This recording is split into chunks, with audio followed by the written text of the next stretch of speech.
Hi everyone, welcome to our channel కన్సీ మరిచెలు. ఈరోజు మన వీడియోలో కట్టు పొంగల్ చూపిస్తున్నానండి. చాలా రుచిగా ఉంటుంది, చాలా సింపుల్గా చేసుకోవచ్చు.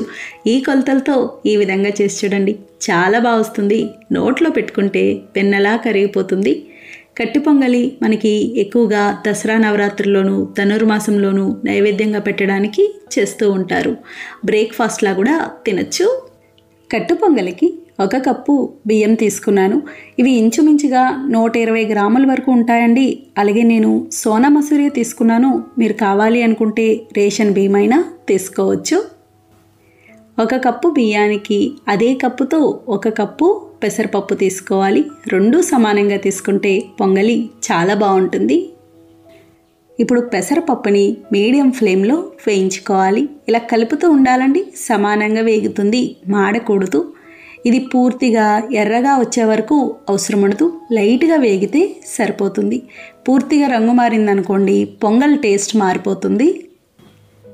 చూడండి, ఇది ఇలా లైట్గా వేగింది కదా, ఇలా వేగితే సరిపోతుంది. ఇప్పుడు స్టవ్ ఆఫ్ చేసుకొని మనం ముందుగా తీసుకున్న బియ్యంలో వేసి పప్పు బియ్యం కడుక్కోవాలి.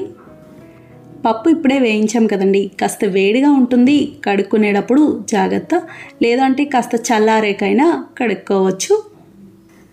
నేను కుక్కర్లో చూపిస్తున్నానండి, మీరు కావాలి అనుకుంటే విడిగా కూడా చేసుకోవచ్చు. విడిగా అయితే కాస్త ఉడకడానికి టైం పడుతుంది. చూడండి, పప్పు బియ్యం ఇలా బాగా కడుక్కున్నాం కదా. ఇప్పుడు ఇందులో పప్పు బియ్యం కలిపి 2 కప్పులు కదండి, 2 కప్పులకి 5 కప్పుల నీళ్లు పోసుకోవాలి. ఈ నీళ్లు చాలవు, ఇంకా పడతాయి. కాకపోతే ఎక్కువ నీళ్లు పోస్తే కుక్కర్లో పైకి పొంగిపోతాయి. ఇందులో తగినంత ఉప్పు వేసి ఇలా బాగా కలిపి కుక్కర్ మూత పెట్టేసి హై ఫ్లేమ్లో 5 విజిల్స్ రానివ్వాలి. కరెక్ట్గా సరిపోతుంది. మనకి పొంగల్ క్వాంటిటీ చాలా అవుతుందండి, ఎందుకంటే పప్పు బియ్యం వండడం వల్ల, అలాగే కొంచెం పల్చగా చేయడం వల్ల ఇంకాస్త క్వాంటిటీ ఎక్కువే ఉంటుంది. కుక్కర్ విజిల్స్ వచ్చే లోపల ఇంకొన్ని నీళ్లు వేడి చేసుకుందాం. మనం కుక్కర్లో 5 కప్పులు పోసాం కదండి, ఇప్పుడు ఇంకో 2.5 కప్పుల వరకు నీళ్లు పోసుకొని వేడి చేసుకోవాలి. ఈ లోపల విజిల్స్ వచ్చినాయి, ప్రెషర్ కూడా పోయింది. ఆవిరి పోయాక మూత తీసి కలుపుకోవాలి. పట్టుకొని చూస్తే మెత్తగా ఉంటుందండి. ఈ విధంగా ఉడకాలి, ఇలా ఉడికితే సరిపోతుంది. ఇప్పుడు ఒకసారి కలుపుకోవాలి. చూడండి, మనం 5 కప్పుల నీళ్లు పోసినా కూడా ఇంకెంత గట్టిగా ఉందో. అందుకే పొంగలికి నీళ్ళు ఎక్కువ పడతాయి. పొంగల్ రుచి అంతా కూడా కన్సిస్టెన్సీని బట్టి, తాలింపు బట్టే ఉంటుంది. ఇప్పుడు ఇందులో మనం ముందుగా నీళ్లు వేడి చేసి ఉంచుకున్నాం కదండి, ఆ నీళ్ళన్నీ పోసి కలుపుకోవాలి. ఇలా నీళ్లు పోసి కలుపుకున్నాక మీడియం ఫ్లేమ్లో 1-2 నిమిషాలు ఉడికించుకొని స్టవ్ ఆఫ్ చేసుకోవచ్చు. ఎన్ని నీళ్ళు పోసినా మీకు అంతగా గట్టిగా ఉంది అనిపిస్తే ఇంకొంచెం నీళ్ళు పోసుకోవచ్చు. చూడండి, ఈ విధంగా ఉండాలి, ఇలా ఉంటే సరిపోతుంది. చూడండి, ఇది ఇలా బాగా ఉడికింది కదా, ఈ విధంగా ఉండాలి, ఇలా ఉడికితే సరిపోతుంది. ఇంతకన్నా గట్టిపడాల్సిన అవసరం ఉండదు. స్టవ్ ఆఫ్ చేసాక ఇంకాస్త గట్టిపడుతుంది కాబట్టి ఇలా ఉన్నప్పుడు స్టవ్ ఆఫ్ చేసుకుంటే సరిపోతుంది. ఇప్పుడు పోపు పెట్టుకుందాం. పోపు కోసం ప్యాన్ పెట్టి ఏ కప్పుతో అయితే బియ్యం తీసుకున్నామో అదే కప్పుతో 1/2 కప్పు నెయ్యి, 1/2 కప్పు వేరుశనగ నూనె వేసుకోవాలి. వేరుశనగ నూనె అయితే బాగుంటుంది. దీనికి నెయ్యి నూనె 2 కలిపి పోపు పెట్టుకుంటే బాగుంటుంది. నూనె వేడయ్యాక 3 స్పూన్ల జీడిపప్పు, చిన్నగా కట్ చేసిన అల్లం ముక్కలు, అల్లం 1 ఇంచు తీసుకున్నాను. 1 స్పూన్ మిరియాలు, 1 స్పూన్ జీలకర్ర వేసి మీడియం ఫ్లేమ్లో వేయించుకోవాలి. పొంగల్ తాలింపుకి నెయ్యి నూనె కాస్త ఎక్కువే పడుతుంది, లేదంటే మనం తినేటప్పుడు చేతికి జిగురుగా అంటుకున్నట్టు ఉంటుంది. ఎందుకంటే పెసరపప్పు ఎక్కువ వేసాం కాబట్టి.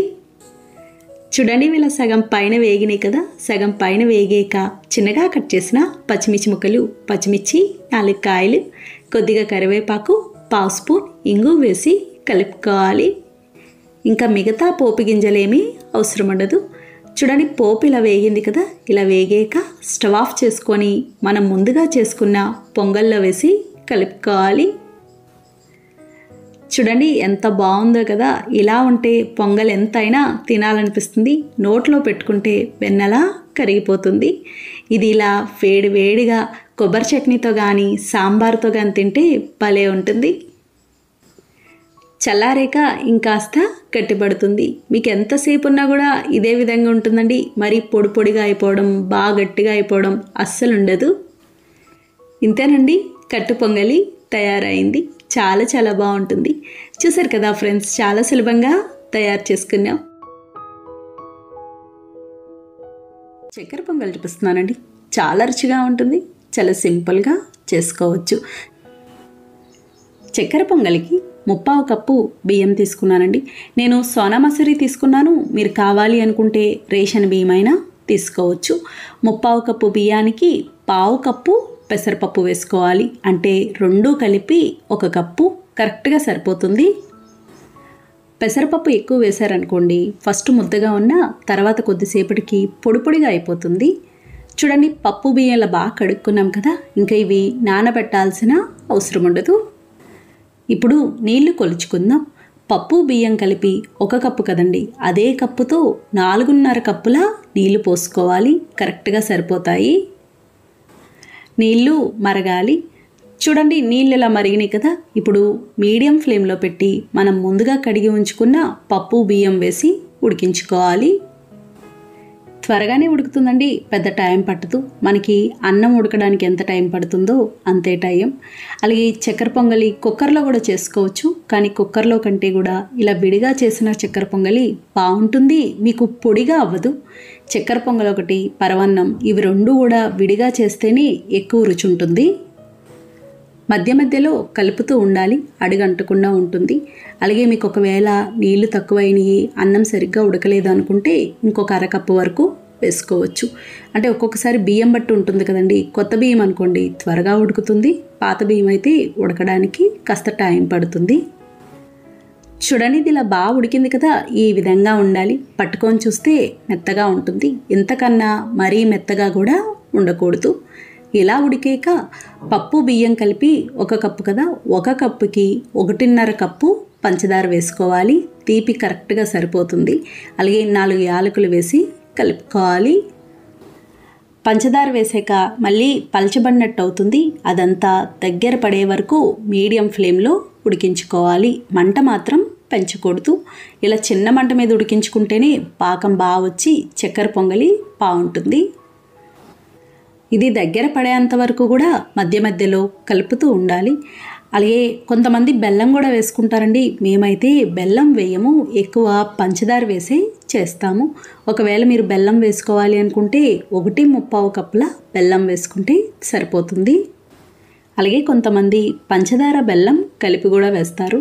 అంటే 1 కప్పు పంచదార, 1/2 కప్పు బెల్లం వేసుకోవచ్చు. కరెక్ట్గా సరిపోతుంది. చూడండి, ఇది ఇలా బాగా దగ్గర పడింది కదా, ఈ విధంగా ఉండాలి. ఇప్పుడు స్టవ్ ఆఫ్ చేసుకోవాలి. ఇంతకన్నా దగ్గర పడాల్సిన అవసరం ఉండదు. ఇప్పుడు డ్రై ఫ్రూట్స్ వేయించుకుందాం. స్టవ్ ఆన్ చేసి ప్యాన్ పెట్టి 4 స్పూన్ల నెయ్యి వేసుకోవాలి. చక్కెర పొంగలికి నెయ్యి కాస్త ఎక్కువే పడుతుంది.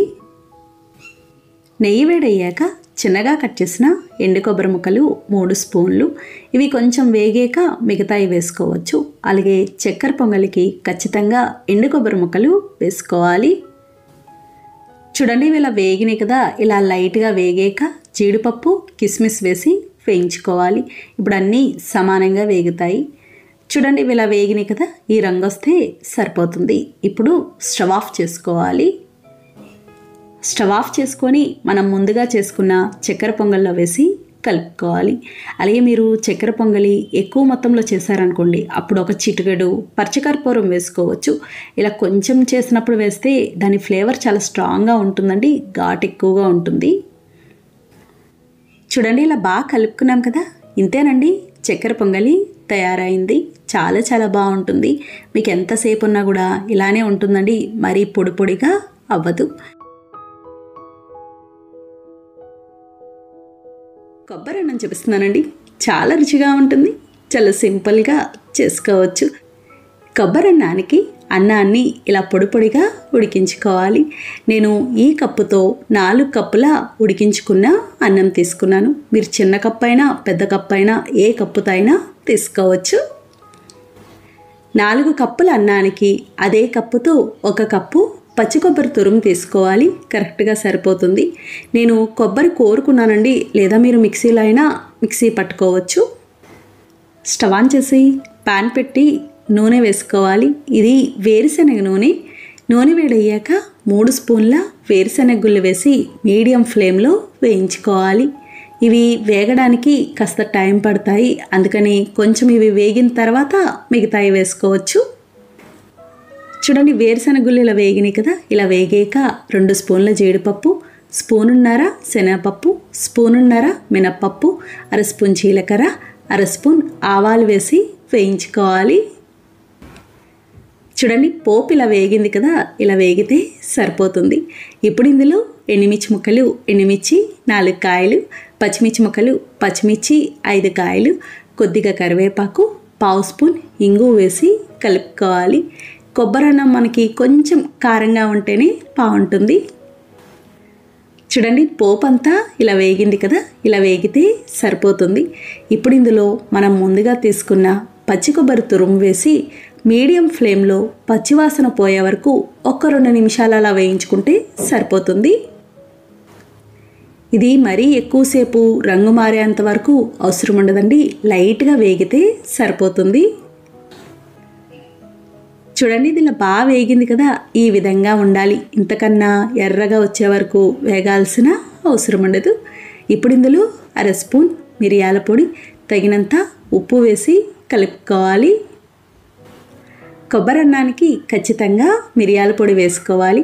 ఒకవేళ మిరియాల పొడి ఇష్టం లేదు అనుకుంటే మిరియాలని కచ్చాపచ్చాగా దంచైనా వేసుకోవచ్చు. ఇలా బాగా కలుపుకున్నాక మనం ముందుగా ఉడికించి పెట్టుకున్న అన్నం వేసి కలుపుకోవాలి. ఇంకా అన్నం వేసాక ఒకసారి కలుపుకొని స్టవ్ ఆఫ్ చేసుకుంటే సరిపోతుంది. మనం పులిహోర ఎలా అయితే దేవునికి నైవేద్యంగా పెట్టడానికి చేస్తామో కొబ్బరి అన్నం కూడా అలాగే దేవునికి నైవేద్యంగా పెట్టుకోవచ్చు. పండగలప్పుడే కాదండి, పిల్లలకి లంచ్ బాక్స్లో అలా పెట్టడానికి బాగుంటుంది. ఎప్పుడైనా టైం లేదు అనుకుంటే తక్కువ టైంలో సింపుల్గా చేసుకోవచ్చు. చూడండి, ఇది ఇలా బాగా కలుపుకున్నాం కదా. ఇప్పుడు స్టవ్ ఆఫ్ చేసుకోవాలి. ఇంతేనండి, కమ్మటి కొబ్బరి అన్నం తయారైంది. చాలా చాలా బాగుంటుంది. దీనిలోకి ప్రత్యేకంగా వేరే కూర కానీ ఏమీ అవసరం ఉండదు, ఇలా తినేయచ్చు. చూసారు కదా ఫ్రెండ్స్, చాలా సులభంగా తయారు చేసుకున్నాం. అల్లం గారెలు చూపిస్తున్నానండి. చాలా రుచిగా ఉంటాయి, చాలా సింపుల్గా చేసుకోవచ్చు. గారెలకి 1 గ్లాస్ మినప్పప్పు తీసుకున్నానండి. నేను చాయ్ మినప్పప్పే తీసుకున్నాను. అలాగే ఇది 200 గ్రాముల వరకు ఉంటుంది. ఇందులో తగినన్ని నీళ్లు పోసి 4-5 గంటల పాటైనా నానబెట్టుకోవచ్చు, లేదా నైట్ నానబెట్టుకొని ఉదయం అయినా వేసుకోవచ్చు. నూనె లాగుతుందేమో, అలా ఏమీ అవసరం ఉండదండి. ఎంత బాగా నానితే అంత బాగా వస్తాయి. అదే పొట్టు మినపప్పు అనుకోండి, ఇంతసేపు నానాల్సిన అవసరం ఉండదు. పొట్టు మినపప్పుతో చేసినప్పుడైతే కాస్త జాగ్రత్తగానే చేయాలి, అవైతే నూనె లాగుతాయి. నేను నైట్ నానబెట్టానండి. ఇది మరుసటి రోజు ఉదయం. చూడండి, ఇది ఇలా బాగా నానింది కదా. ఇప్పుడు ఇది 3-4 సార్లు అయినా బాగా కడుక్కోవాలి. ఇలా బాగా కడుక్కున్నాక ఇప్పుడు ఇది మిక్సీలో వేసి మిక్సీ పట్టుకోవాలి, లేదా మీరు గ్రైండర్లో అయినా గ్రైండ్ చేసుకోవచ్చు. మిక్సీ జార్లో మనం ముందుగా కడుక్కున్న పప్పుని కొద్ది కొద్దిగా వేసుకోవాలి. ఒకేసారి ఎక్కువ వేసుకుంటే సరిగ్గా నలగదు. ఇలా పప్పు వేసుకున్నాక కొద్దిగా నీళ్లు పోసి మెత్తగా మిక్సీ పట్టుకోవాలి. గారెలకండి చాయ్ పప్పుతో చేసేటప్పుడు ఒకలా చేసుకోవాలి, పొట్టు మినపప్పుతో చేసేటప్పుడు ఒకలా చేసుకోవాలి, అలాగే మిక్సీలో గ్రైండ్ చేసుకునేటప్పుడు ఒకలా రుబ్బుకోవాలి, గ్రైండర్లో రుబ్బేటప్పుడు ఒకలా రుబ్బుకోవాలి. అలా అయితేనే మనకి గారెలు బాగా వస్తాయి. చూడండి, ఇలా మిక్సీ పట్టుకున్నాం కదా. ఈ విధంగా కాస్త మెత్తగానే ఉండాలి. మిక్సీలో చేసుకోవాలి అనుకున్నప్పుడు పిండి మెత్తగా రుబ్బుకోవాలి. పిండి కన్సిస్టెన్సీ కూడా ఈ విధంగా ఉండాలి. ఇంతకన్నా లూజ్గా ఉండకూడదు, ఇంతకన్నా గట్టిగా ఉండకూడదు. బాగా గట్టిగా ఉన్నా కూడా గారెలు చాలా గట్టిగా వచ్చేస్తాయి. ఇదే విధంగా మిగతా పప్పంతా మిక్సీ పట్టుకోవాలి. ఇలా కొంచెం కొంచెమే వేసుకోవాలండి, ఎక్కువ వేసుకోకూడదు. అలాగే మిక్సీలో పట్టుకునేటప్పుడు నీళ్లు కూడా ఎక్కువే పడతాయి. అదే మీరు గ్రైండర్లో వేసుకోవాలి అనుకుంటే మరీ ఇంత మెత్తగా అవసరం ఉండదు. అలాగే దీనికంటే కొంచెం గట్టిగా రుబ్బుకుంటే సరిపోతుంది. చూడండి మొత్తం అంతా ఇలా మిక్సీ పట్టుకున్నాం కదా. ఇప్పుడు ఇది గ్రైండర్లో రుబ్బిన పిండిలా రావాలి అంటే 1 నిమిషం పాటు ఈ విధంగా కలుపుకోవాలి. ఇలా కలపడం వల్ల పిండి ఫ్లఫీగా వచ్చి గారెలు బాగా వస్తాయి. చూడండి పిండి అంతా ఇలా కలుపుకున్నాం కదా. ఇలా కలుపుకొని మూత పెట్టేసి 20 నిమిషాల పాటు అలా ఉంచేసేయాలి. వెంటనే వేసుకోకూడదు. 20 నిమిషాల తర్వాత వేసుకుంటే మీకు గారెలు మెత్తగా వస్తాయి, గట్టిగా లేకుండా. గ్రైండర్లో రుబ్బిన పిండి అయినా సరే కాసేపు అలా ఉంచేసేయాలి. ఈ లోపల అల్లం కారం చూద్దాము. అల్లం కారం కోసం అల్లం ముక్కలు, అల్లం 2 ఇంచీలు తీసుకున్నాను, పచ్చిమిర్చి 5 కాయలు. ఇలా అల్లం పచ్చిమిర్చిని కచ్చాబచ్చాగా మిక్సీ పట్టుకోవాలి. మరీ మెత్తని పేస్ట్లా ఉండకూడదు. చూడండి ఇలా మిక్సీ పట్టుకున్నాం కదా, ఈ విధంగా ఉండాలి. ఇలా ఉంటే సరిపోతుంది. అల్లం ముక్కలు వేసేదానికంటే కూడా ఇలా కచ్చాబచ్చాగా దంచింది వేస్తే బాగుంటుంది. 20 నిమిషాల తర్వాత ఈ విధంగా ఉంటుంది. అలాగే ఒక్కొక్కసారి పొరపాటున పిండి పలచనయింది అనిపిస్తే అస్సలు కంగారు పడక్కర్లేదు. మీరు 1 గంట పాటు ఫ్రిడ్జ్లో పెట్టుకున్నారనుకోండి కాస్త గట్టిపడుతుంది. ఇప్పుడు ఇందులో మనం ముందుగా మిక్సీ పట్టుకున్న అల్లం, పచ్చిమిర్చి కారం, 1 స్పూన్ జీలకర్ర, తగినంత ఉప్పు, చిన్నగా కట్ చేసిన కరివేపాకు, అలాగే మెయిన్ ఇంగ్రీడియంట్ వచ్చి బియ్యపిండి అండి. బియ్యపిండి వేయడం వల్ల గారెలు చాలా క్రిస్పీగా వస్తాయి. 2.5 స్పూన్ల బియ్యపిండి వేసి కలుపుకోవాలి. గ్రైండర్లో రుబ్బిన పిండికైనా ఇదే విధంగా బియ్యపిండి వేసి కలుపుకోవచ్చు. నేను 200 గ్రాముల పప్పుకి 2.5 స్పూన్ల వరకు బియ్యపిండి వేశాను కదండి. ఇలా బియ్యపిండి వేసాక గారె గనక మీకు అంతగా మెత్తగా అనిపిస్తే ఇంకొక 2 స్పూన్ల వరకు వేసి కలుపుకోవచ్చు. ఏం పర్వాలేదు. బియ్యపిండి వేయడం వల్ల గట్టిగా వస్తాయేమో అన్న భయం ఉండదు. చాలా క్రిస్పీగా బాగుంటాయి. ఒకసారి మీరు తేడా కూడా చూడండి. బియ్యపిండి వేసిన దానికి వేయని దానికి ఎంత తేడా ఉంటుందో. చూడండి పిండి ఇలా బాగా కలుపుకున్నాం కదా. ఇప్పుడు గారె ఒత్తుకోవడానికి ఇలా నీళ్లు తీసుకోవాలి. అరిటాక్ కానీ కవర్ కానీ ఏదైనా తీసుకోవచ్చు. చెయ్యిని ఒకసారి తడి చేసుకొని ఇలా పిండి తీసుకొని ఈ విధంగా ఒత్తుకోవాలి. మరి పల్చగా ఒత్తకూడదండి. పైన లైట్గా ఒత్తి ఇలా మధ్యలో చిల్లు పెట్టుకోవాలి. మనం పిండి తీసుకునే ప్రతిసారి కూడా చేయి తడి చేసి తీసుకోవాలి. అలా అయితే మీకు చేతికి అంటుకోకుండా ఈజీగా ఉంటుంది. చూడండి ఎంత చక్కగా ఉందో. ఇప్పుడు డీప్ ఫ్రై చేసుకుందాం. డీప్ ఫ్రైకి సరిపడా నూనె పెట్టుకోవాలి. నూనె వేడవ్వాలి. గారెలకి నూనె బాగా వేడిగా ఉండాలండి. సరిగ్గా వేడవకుండా వేస్తే మీకు పైన పగుళ్ళ కింద వచ్చేస్తాయి. ఇలా వేడయ్యాక మీడియం ఫ్లేమ్లో పెట్టి ఈ విధంగా గారెలు వేసుకోవాలి. చూడండి గారె వేసిన వెంటనే పైకి పొంగుతుంది కదా. ఇలా పైకి పొంగింది అంటే మీకు గారెలు మెత్తగా ఉన్నట్టు. అదే మునిగిపోయింది అనుకోండి పిండి చాలా గట్టిగా ఉన్నట్టు. అలా అయితే గారెలు కూడా గట్టిగా వచ్చేస్తాయి. వేసిన వెంటనే కదపకూడదు. కొద్దిగా వేగాక అటు ఇటు కలుపుతూ 2 వైపులా ఎర్రగా వచ్చే వరకు వేయించుకోవాలి.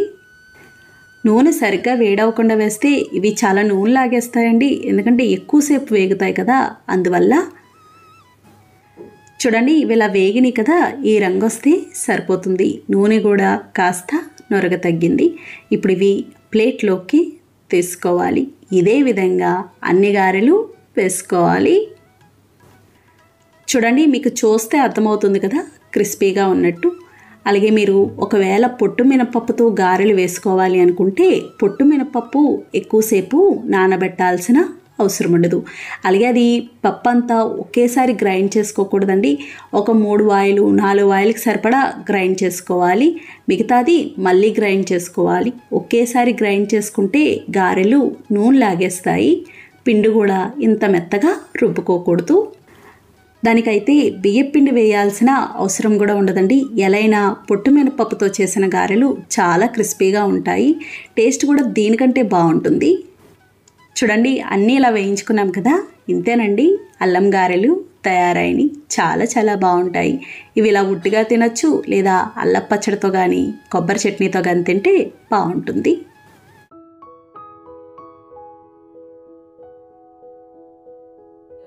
రవ్వ కేసరి చూపిస్తున్నానండి. చాలా రుచిగా ఉంటుంది. చాలా సింపుల్గా చేసుకోవచ్చు. రవ్వ కేసరికి 1 కప్పు ఉప్మా రవ్వ తీసుకున్నాను. తెల్ల రవ్వ ఉంటుంది కదండి, బొంబాయి రవ్వ, అది సూజీ రవ్వ. ఇప్పుడు నీళ్లు కొలుచుకుందాం. ఏ కప్పుతో అయితే ఉప్మా రవ్వ తీసుకున్నామో అదే కప్పుతో 3.5 కప్పుల నీళ్లు తీసుకోవాలి. కరెక్ట్గా సరిపోతుందండి. నీళ్ళు ఇలా కొలుచుకున్నాం కదండి. ఇప్పుడు ఇవి వేడి చేసుకోవాలి.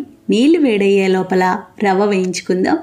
స్టవ్ ఆన్ చేసి ప్యాన్ పెట్టి 1 కప్పు ఉప్మా రవ్వకి అదే కప్పుతో 1/2 కప్పు నెయ్యి తీసుకోవాలి. కరెక్ట్గా సరిపోతుంది. నెయ్యి వేడయ్యాక డ్రై ఫ్రూట్స్ వేసి మీడియం ఫ్లేమ్లో వేయించుకోవాలి. నేను జీడిపప్పు, కిస్మిస్ తీసుకున్నానండి. మీరు కావాలి అనుకుంటే బాదం పప్పు కూడా వేసుకోవచ్చు. బాదం అయితే సన్నగా పొడుగ్గా కట్ చేసి వేసుకుంటే బాగుంటుంది. చూడండి, ఇలా వేగినాయి కదా, ఈ రంగు వస్తే సరిపోతుంది. ఇప్పుడు ఇవి గిన్నెలోకి తీసుకోవాలి.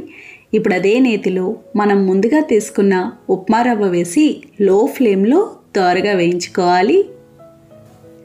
ఇది క్వాంటిటీ తక్కువ కాబట్టి లో ఫ్లేమ్లో వేయించుకుంటున్నాం. అదే మీరు ఇంకొంచెం ఎక్కువ మొత్తంలో రవ్వ తీసుకున్నారనుకోండి, మీడియం ఫ్లేమ్లో వేయించుకోవచ్చు. అలాగే కేసరికి రవ్వ ఎంత బాగా వేయించుకుంటే అంత బాగుంటుంది. ఇది వేగడానికి కూడా టైం పడుతుంది. చూడండి, రవ్వ ముద్దగా ఉంది కదా, ఇలా ఉంది అంటే మనం తీసుకున్న నెయ్యి సరిపోయినట్టు. ఈ విధంగా ఉండాలి. ఇలా ఉంటే కేసరి బాగుంటుంది. ఇలా కలుపుతూ ఉండాలి, సమానంగా వేగుతుంది. చూడండి, ఇది ఇలా బాగా వేగింది కదా, ఇలా వేగితే సరిపోతుంది. ఈ రంగు రావాలి. ఇప్పుడు ఇందులో మనం ముందుగా వేడి చేసుకున్న నీళ్లు పోసి కలుపుకోవాలి. లో ఫ్లేమ్లోనే ఉండాలండి, మంట మాత్రం పెంచకూడదు. ఉండకడుతుందేమో అన్న భయం అవసరం ఉండదండి, ఎందుకంటే వేడి నీళ్ళు పోస్తున్నాం కాబట్టి. ఇలా కలుపుతూ ఉండాలి. వెంటనే దగ్గర పడిపోతుంది. ఉడకడానికి 5 నిమిషాల టైం కూడా పట్టదు. ఈ కేసరికి నెయ్యి ఎక్కువ వేసుకున్నా బాగుండదు, అలా అని తక్కువ వేసుకున్నా కూడా బాగుండదు. బాగా ఎక్కువ వేసారనుకోండి, చల్లారేక కేసరంతా పొడి పొడిగా అయిపోయినట్టు అయిపోతుంది. తక్కువ వేసుకుంటే మనం తినేటప్పుడు నోటికి జిగురుగా ఉన్నట్టు ఉంటుంది. చూడండి, ఇది ఇలా బాగా ఉడికింది కదా, ఇలా ఉడకగానే పంచదార వేసుకోవాలి. ఇంతకన్నా దగ్గర పడ్డాక పంచదార వేసుకుంటే ఉండకట్టినట్టు అయిపోతుంది. 1 కప్పు ఉప్మా రవ్వకి అదే కప్పుతో 1.5 కప్పు పంచదార వేసుకోవాలి. తీపి కరెక్ట్గా సరిపోతుంది. 4 యాలకులు, కొద్దిగా ఫుడ్ కలర్ వేసి కలుపుకోవాలి.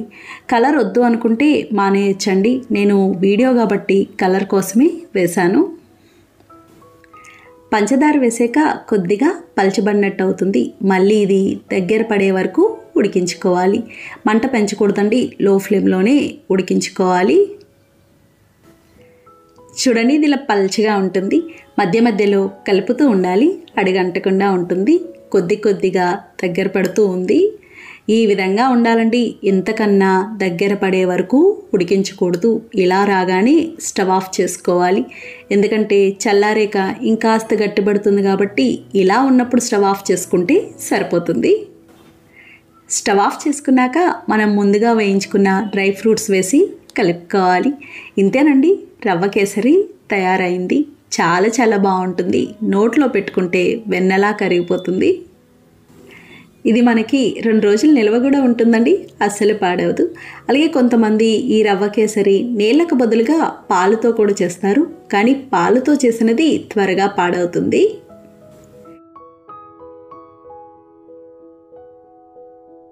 పరమాన్నం చూపిస్తున్నానండి. చాలా రుచిగా ఉంటుంది. చాలా సింపుల్గా చేసుకోవచ్చు. పరమాన్నానికి 1 కప్పు బియ్యం తీసుకున్నాను.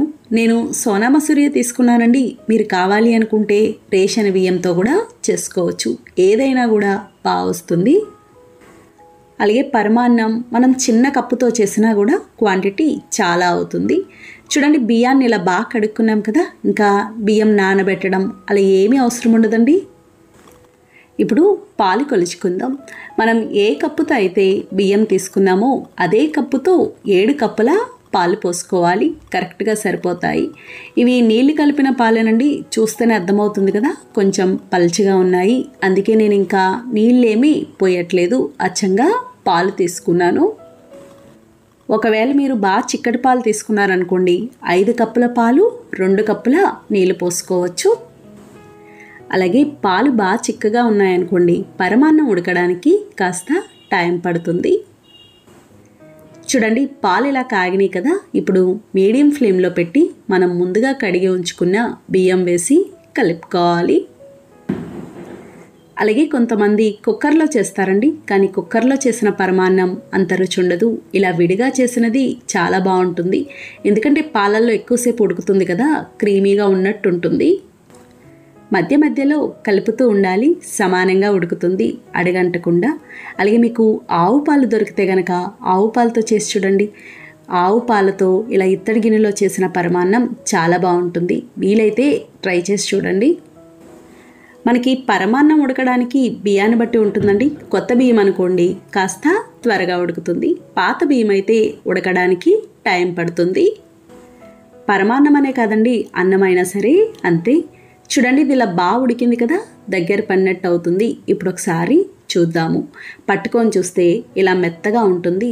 అన్నం ఇలా మెత్తగా ఉడికింది అంటే మనకి అయినట్టే. ఇప్పుడు స్టవ్ ఆఫ్ చేసుకోవాలి. స్టవ్ ఆఫ్ చేసుకున్నాక బెల్లం వేసుకోవాలి. ఇలా అయితే పాలు విరగవు. 1 కప్పు బియ్యానికి అదే కప్పుతో 1.25 కప్పుల బెల్లం వేసుకోవాలి. తీపి కరెక్ట్గా సరిపోతుంది. ఇందులో 4 యాలకులు కూడా దంచి వేసుకోవాలి. బెల్లం వేసాక వెంటనే కలపకూడదండి, మూత పెట్టేసి 5 నిమిషాలు అలా ఉంచేసేయాలి. ఆ వేడికి కరుగుతుంది. ఈ లోపల డ్రై ఫ్రూట్స్ వేయించుకుందాం. డ్రై ఫ్రూట్స్ వేయించుకోవడానికి పాన్ పెట్టి 3 స్పూన్ల నెయ్యి వేసుకోవాలి. పరమాన్నానికి నెయ్యి ఎక్కువ పట్టదు. నెయ్యి వేడయ్యాక జీడిపప్పు, కిస్మిస్ వేసి లో ఫ్లేమ్లో వేయించుకోవాలి. చూడండి, ఇలా వేగినాయి కదా, ఈ రంగు వస్తే సరిపోతుంది. ఇప్పుడు స్టవ్ ఆఫ్ చేసుకోవాలి. ఈ లోపల బెల్లం కూడా కరిగి ఉంటుంది. చూడండి, ఈ విధంగా ఉంటుంది. ఇప్పుడు ఇది బాగా కలుపుకోవాలి. వెంటనే కలిసిపోతుందండి, పెద్ద టైం ఏం పట్టదు. అలాగే పరమాన్నం ఉడికాక గరిటెతో మెదపడం అలా ఏమీ అవసరం ఉండదండి. ఎలా అయినా మనం మెత్తగానే ఉడికించుకున్నాం కాబట్టి. చూడండి, ఇలా బాగా కలుపుకున్నాం కదా, ఎంత చక్కగా ఉందో. మీకు ఏమాత్రం పాలు విరగవు. ఇదనే కాదు, మీరు పాలతో ఏదైనా బెల్లం వేసి చేయాలి అనుకున్నప్పుడు ఇలా స్టవ్ ఆఫ్ చేసుకున్నాక బెల్లం వేసుకుంటే సరిపోతుంది. ఇప్పుడు ఇందులో మనం ముందుగా వేయించిన డ్రై ఫ్రూట్స్ వేసి కలుపుకోవాలి.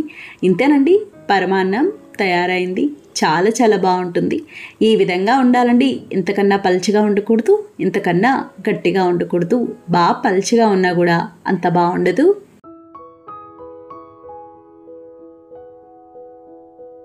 అన్నంతో చేసే దద్దోజనం చూద్దాము. 1 కప్పు అన్నం తీసుకున్నాను. మనకి అన్నంతో చేసే దద్దోజనం క్వాంటిటీ కూడా ఎక్కువే అవుతుంది. ఇందులో తగినంత ఉప్పు వేసి మెత్తగా కలుపుకోవాలి. ఈ దద్దోజనానికి అన్నం ప్రత్యేకంగా విడిగా వండాల్సిన అవసరం ఉండదండి. మనం వండుకున్న అన్నంతోనే చేసుకోవచ్చు. కాస్త ఉప్పు వేసి కలుపుకున్నాం అనుకోండి, మెత్తగా అయిపోతుంది. చూడండి, ఇలా బాగా కలుపుకున్నాం కదా. ఇలా కలుపుకున్నాక 1 కప్పు అన్నానికి అదే కప్పుతో 1 కప్పు పెరుగు, 1/2 కప్పు పాలు పోసి కలుపుకోవాలి. పాలు కాచి చల్లార్చిన పాలండి. ఈ దద్దోజనానికైనా కమ్మటి పెరిగే తీసుకోవాలి, దేనికైనా సరే అంతే. చూడండి, ఇలా బాగా కలుపుకున్నాం కదా, ఈ విధంగా ఉండాలండి. అన్నం ఇలా ఉంటే బాగుంటుంది. ఇప్పుడు పోపు పెట్టుకుందాం. పోపు కోసం పాన్ పెట్టి నూనె వేసుకోవాలి. నూనె వేడయ్యాక 1/2 స్పూన్ శనగపప్పు, 1/2 స్పూన్ మినప్పప్పు, 1/2 స్పూన్ జీలకర్ర, 1/2 స్పూన్ ఆవాలు వేసి వేయించుకోవాలి. మనం తీసుకునే క్వాంటిటీని బట్టి పోపు పెట్టుకోవాలి.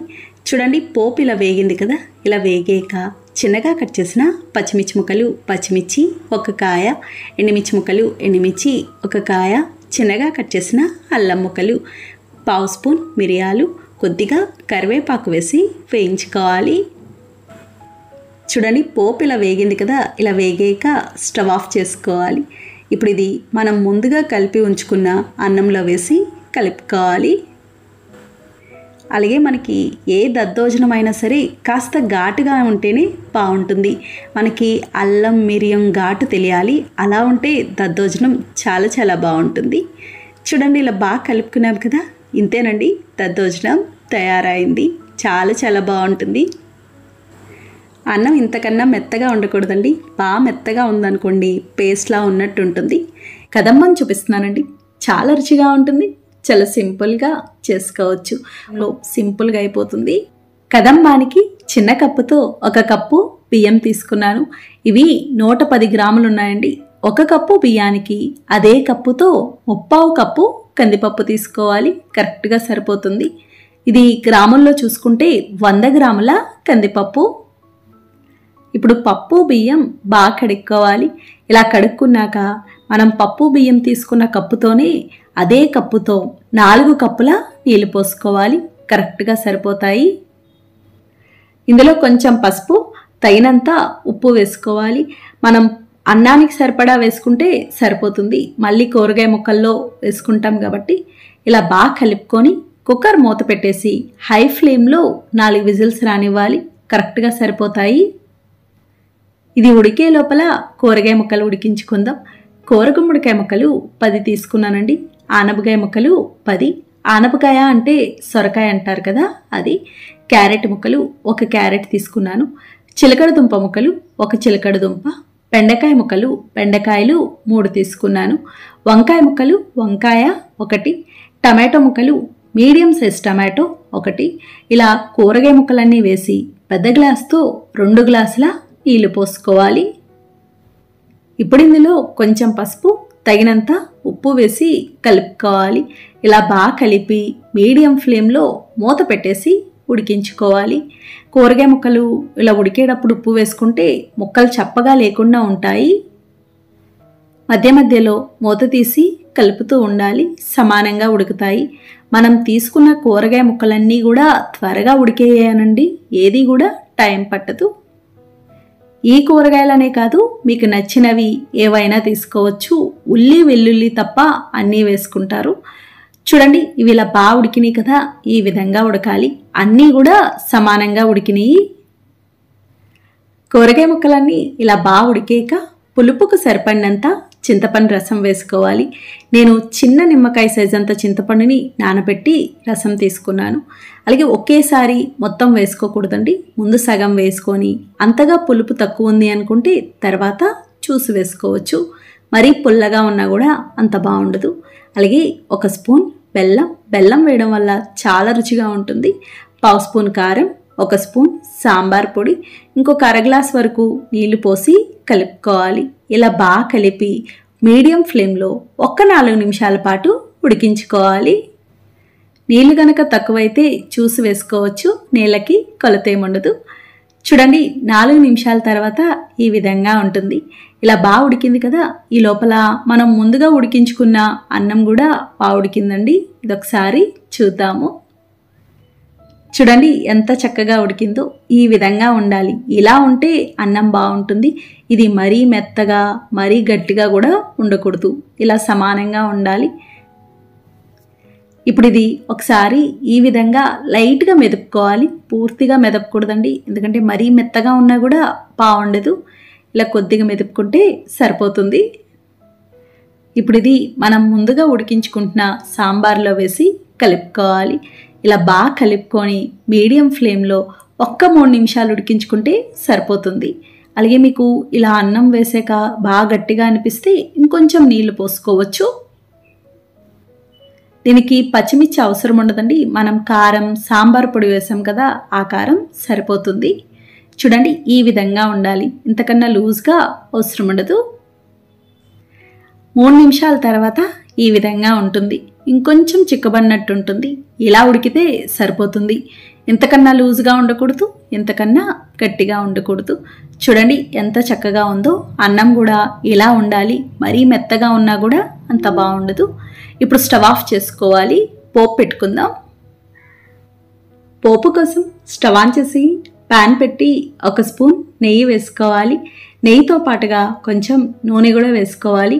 ఒకవేళ నూనె వద్దు అనుకుంటే అచ్చంగా నెయ్యితోనే పోపు పెట్టుకోవచ్చు. నూనె వేడయ్యాక 1/2 స్పూన్ జీలకర్ర, 1/2 స్పూన్ ఆవాలు, ఎండుమిర్చి ముక్కలు, ఎండుమిర్చి 5 కాయలు, కొద్దిగా కరివేపాకు, 1/2 స్పూన్ ఇంగు వేసి వేయించుకోవాలి. చూడండి, పోపు ఇలా వేగింది కదా, ఇప్పుడు స్టవ్ ఆఫ్ చేసుకొని మనం ముందుగా ఉడికించుకున్న అన్నంలో వేసి కలుపుకోవాలి. ఇంతేనండి, కదంబం తయారైంది. చాలా చాలా బాగుంటుంది. మనం తినేటప్పుడు కూరగాయ ముక్కలు తగులుతూ భలే రుచిగా ఉంటుంది. అలాగే మనకి క్వాంటిటీ కూడా ఎక్కువే అవుతుంది. పండగలప్పుడే కాదండి, లంచ్లోకి డిన్నర్లోకి కూడా చేసుకోవచ్చు. ఎప్పుడైనా టైం లేనప్పుడు సింపుల్గా ఇలా చేసుకోవచ్చు. చింతపండు పులిహోర చూపిస్తున్నానండి. చాలా రుచిగా ఉంటుంది, చాలా సింపుల్గా చేసుకోవచ్చు. ఈ విధంగా ఒకసారి చేసి చూడండి. ఆవగాటుతో భలే రుచిగా ఉంటుంది. మనకి గుడిలో పెట్టే ప్రసాదం పులిహోర ఎలా ఉంటుందో అలానే ఉంటుంది. చింతపండు పులిహోరకి ముందుగా చింతపండు నానబెట్టుకుందాం. ఇది 100 గ్రాముల చింతపండు, 4 నిమ్మకాయల సైజ్ అంతా చింతపండు తీసుకున్నాను. ఇందులో తగినన్ని నీళ్లు పోసి చింతపండు నానబెట్టుకోవాలి. నీళ్లు ఎక్కువ వేసుకోకూడదండి, మరీ పల్చగా ఉండకూడదు.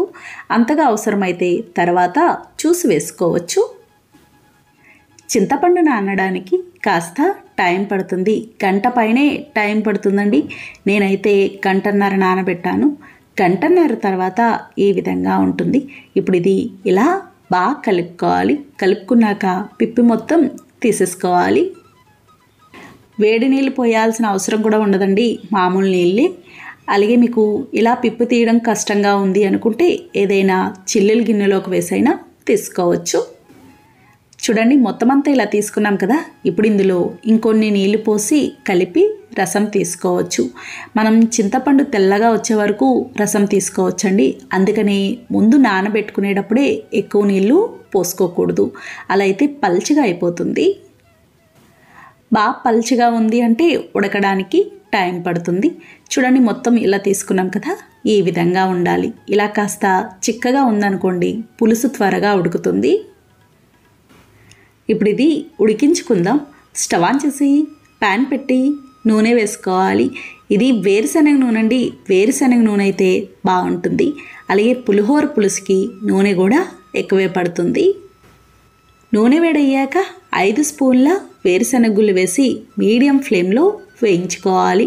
వేరుశనగ గుళ్ళు వేగడానికి కాస్త టైం పడుతుందండి. అందుకని ముందు ఇవి సగం పైన వేగాక మిగతావి వేసుకుంటే అన్నీ సమానంగా వేగుతాయి. చూడండి, ఇలా వేగినాయి కదా. ఇలా వేగాక 3 స్పూన్ల పచ్చిశనగపప్పు, 3 స్పూన్ల మినప్పప్పు, స్పూనున్నర ఆవాలు వేసి వేయించుకోవాలి. ఈ కొలతలన్నీ కూడా 100 గ్రాముల చింతపండుకి కరెక్ట్గా సరిపోతాయి. ఇలా బాగా కలిపి మీడియం ఫ్లేమ్లో వేయించుకోవాలి. అలాగే పులిహోర పులుసుకి జీలకర్ర వేయాల్సిన అవసరం ఉండదు. చూడండి, ఇలా వేగినాయి కదా. ఇలా సగం పైన వేగాక ఎండుమిరపకాయలు వేసుకోవాలి. నేను ఎండుమిరపకాయలు చిన్నవి తీసుకున్నానండి. కాయల పలంగా వేసేస్తున్నాను, చూడ్డానికి బాగుంటుంది అని. మీరు ముక్కల్లా వేసుకోవాలి అనుకుంటే ఇన్ని అవసరం ఉండదు. నేను కాయల పలంగా వేస్తున్నాను కాబట్టి ఒక 25 కాయల వరకు వేసుకున్నాను. అలాగే 1/2 స్పూన్ ఇంగువ, కొంచెం కరివేపాకు వేసి వేయించుకోవాలి. చూడండి, పోపు అంతా ఇలా వేగింది కదా. ఇలా వేగాక ఇందులో కొంచెం పోపు తీసి పక్కన పెట్టుకోవాలి. ఇది పులిహోర కలుపుకున్నాక పైన వేసుకుంటే బాగుంటుంది, కరకరలాడుతూ. మిగతాది మనం పులుసులో ఉడికించుకుంటాము. పచ్చిమిర్చి తర్వాత వేసుకోవచ్చండి. ముందే వేసుకుంటే చింతపండు పులుసులో ఎక్కువ ఉడికిపోయి మెత్తగా అయిపోతాయి, అస్సలు కనిపించవు. ఇప్పుడు మిగతా పోపులో మనం ముందుగా తీసుకున్న చింతపండు రసం, 2 స్పూన్ల ఉప్పు, చిన్న బెల్లం ముక్క వేసుకోవాలి. బెల్లం ఖచ్చితంగా వేసుకోవాలండి. బెల్లం వేయడం వల్ల పులుపు తగ్గి రుచి బాగుంటుంది. లేదంటే మీకు చాలా పుల్లగా ఉన్నట్టుంటుంది, అస్సలు రుచి ఉండదు. ఇలా బాగా కలిపి మీడియం ఫ్లేమ్లో ఉడికించుకోవాలి. మంట మాత్రం పెంచకూడదు. పులుసు ఎంత బాగా ఉడికితే అంత బాగుంటుంది. మనకి రుచి అంతా కూడా ఈ పులుసు ఉడికించుకున్న దానిలోనే ఉంటుంది. చూడండి, ఇది బాగా చిక్కబడి ఇలా సగం పైన ఉడికింది కదా. ఇలా ఉడికాక పచ్చిమిర్చి ముక్కలు వేసుకోవాలి. ఇంకా దగ్గరకు వచ్చేస్తుంది అన్నప్పుడు వేసుకుంటే సరిపోతుంది. నేను పచ్చిమిర్చి 10 కాయలు తీసుకున్నానండి. మీరు ఈ పులుసుతో ఈ పులిహోరనే కాదండి, పులుసు పిండి కూడా చేసుకోవచ్చు. బియ్యం రవ్వను ఉడికించి కలుపుకోవాలి. అలాగే సేమియా ఉడికించి సేమియాలో కూడా కలుపుకోవచ్చు, చాలా బాగుంటుంది. చూడండి, ఇది ఇలా బాగా ఉడికింది కదా. ఈ విధంగా ఉడకాలి. నూనె పైకి తేలింది అంటే ఉడికినట్టే. నూనె పైకి తేలేంత వరకు ఉడికించుకోవాలి. ఇలా అయితే పులుసు చాలా బాగుంటుంది. ఇప్పుడు స్టవ్ ఆఫ్ చేసుకోవాలి, బాగా చల్లారాలి. ఇలా ఉడికించుకున్న పులుసు ఫ్రిడ్జ్లో పెట్టుకుంటే నెల రోజుల వరకు ఉంటుంది, అస్సలు పాడవదు. ఇప్పుడు పులిహోర కలుపుకుందాం. పులిహోర కోసం అన్నాన్ని ఇలా పొడి పొడిగా ఉడికించుకోవాలి. నేను విడిగా వార్చానండి, వార్చడం అలవాటు. మీకు కుక్కర్లో అలవాటైతే కుక్కర్లో అయినా ఉడికించుకోవచ్చు, ఎలా అయినా వండుకోవచ్చండి. పొడి పొడిగా అయితే ఉండాలి. నేను ఇక్కడ చిన్న టీ గ్లాస్ ఉంటుంది కదండి, దాంతో 4 గ్లాసుల బియ్యం తీసుకున్నాను. అంటే అవి మనకి 400 గ్రాముల వరకు ఉంటాయి. మనకు అన్నం కూడా కాస్త చల్లారాలి, వేడి మీద కలిపితే ముద్దగా అయిపోతుంది. ఈ లోపల పులిహోరకి ఆవ చూద్దాము. ఆవ కోసం చిన్న మిక్సీ జార్లో 1 స్పూన్ ఆవాలు, ఎండుమిర్చి ముక్కలు, ఎండుమిర్చి 2 కాయలు తీసుకున్నాను. ఇవి మెత్తగా మిక్సీ పట్టుకోవాలి. కొంతమంది ఎండుమిర్చికి బదులుగా పచ్చిమిర్చి వేసుకుంటారు, అలాగే నీళ్లు పోసి మెత్తగా పేస్ట్లా కూడా చేస్తారు. చూడండి, ఇలా మిక్సీ పట్టుకున్నాం కదా, ఈ విధంగా ఉండాలి. మేమైతే ఇలా పొడిలా వేస్తాము. అన్నం కూడా బాగా చల్లారిందండి. ఇప్పుడు ఇందులో కొంచెం పచ్చి కరివేపాకు వేయడం వల్ల సువాసన బాగుంటుంది. 1/2 స్పూన్ పసుపు, 3 స్పూన్ల వేరుశనగ నూనె వేసి కలుపుకోవాలి. అన్నం ఉడికించేటప్పుడు నూనె వేయాల్సిన అవసరం ఉండదు, ఇక్కడ ఎలా అయినా వేస్తాం కాబట్టి. ఇలా పసుపు నూనె వేసి కలపడం వల్ల బాగా కలుస్తుంది, రంగు బాగుంటుంది. అలాగే పులిహోర కలుపుకునేటప్పుడు ఇలా అరిచేతితో కలుపుకోవాలండి, బాగా కలుస్తుంది. చూడండి, ఇలా బాగా కలుపుకున్నాం కదా. ఇప్పుడు ఇందులో మనం ముందుగా ఉడికించుకున్న చింతపండు పులుసు వేసి కలుపుకోవాలి. మొత్తం అంతా ఒకేసారి వేసుకోకూడదండి, ఇంత పట్టదు. ముందు ఇలా కొంచెం వేసి కలుపుకోవాలి. ఇలా కలుపుకున్నాక అంతగా తక్కువైతే తర్వాత వేసుకోవచ్చు. చూడండి, మనకి ఇంకా పులుసు పడుతుంది, చూస్తేనే అర్థమవుతుంది. ఇప్పుడు ఇంకాస్త వేసి కలుపుకోవాలి. ఇంకా సరిపోతుందండి. ఇంకా మిగిలిన పులుసు ఉంటే కనుక అది ఫ్రిడ్జ్లో పెట్టుకోవచ్చు. పులుసు ఎక్కువైనా కూడా మరీ పుల్లగా ఉండి అంత బాగుండదు. ఇలా చూసి కలుపుకోవాలి. చూడండి, ఇలా బాగా కలుపుకున్నాం కదా. ఇప్పుడు ఇందులో మనం మిగతా పోపు ఉంది కదండి, కొంచెం పక్కన పెట్టుకున్నాం కదా, అదంతా వేసుకోవాలి. అలాగే మనం మిక్సీ పట్టుకున్న ఆవ కూడా వేసి కలుపుకోవాలి. ఆవ వేసాక మొత్తం రంగు అన్నీ మారిపోతాయండి, మంచి సువాసన వస్తుంది, రుచి బాగుంటుంది. ఉప్పు తక్కువైంది అనిపిస్తే కాస్త ఉప్పు వేసి కలుపుకోవచ్చు. అలాగే ఎప్పుడైనా సరే పులిహోరలో ఆవ ఇలా చివర్లో వేసే కలుపుకోవాలండి. ఆవ వేసాక ఇంకెక్కువ కలపకూడదు. చూడండి, ఇలా బాగా కలుపుకున్నాం కదా. ఇంతేనండి, ఆవ పెట్టిన పులిహోర తయారైంది. ఎంత బాగుందో కదా, చాలా చాలా బాగుంటుందండి. అలాగే పులిహోర కలిపిన వెంటనే కంటే కూడా కొద్దిసేపు తర్వాత తింటే ఇంకా బాగుంటుంది. మనం అన్నం ఎంత పొడి పొడిగా వండినా ఒక్కొక్కసారి పులిహోర ముద్దగా ఉన్నట్టుంటుంది. అలా ఎందుకు ఉంటుందంటే పులిహోర పులుసులో నూనె తక్కువ ఉంటే కనుక అలా ముద్దగా వస్తుంది. చూసారు కదా ఫ్రెండ్స్, చాలా సులభంగా తయారు చేసుకున్నాం. నచ్చిందండి వీడియో? మీకు నచ్చితే లైక్ చేయండి, షేర్ చేయండి, కామెంట్ చేయండి. Thank you for watching.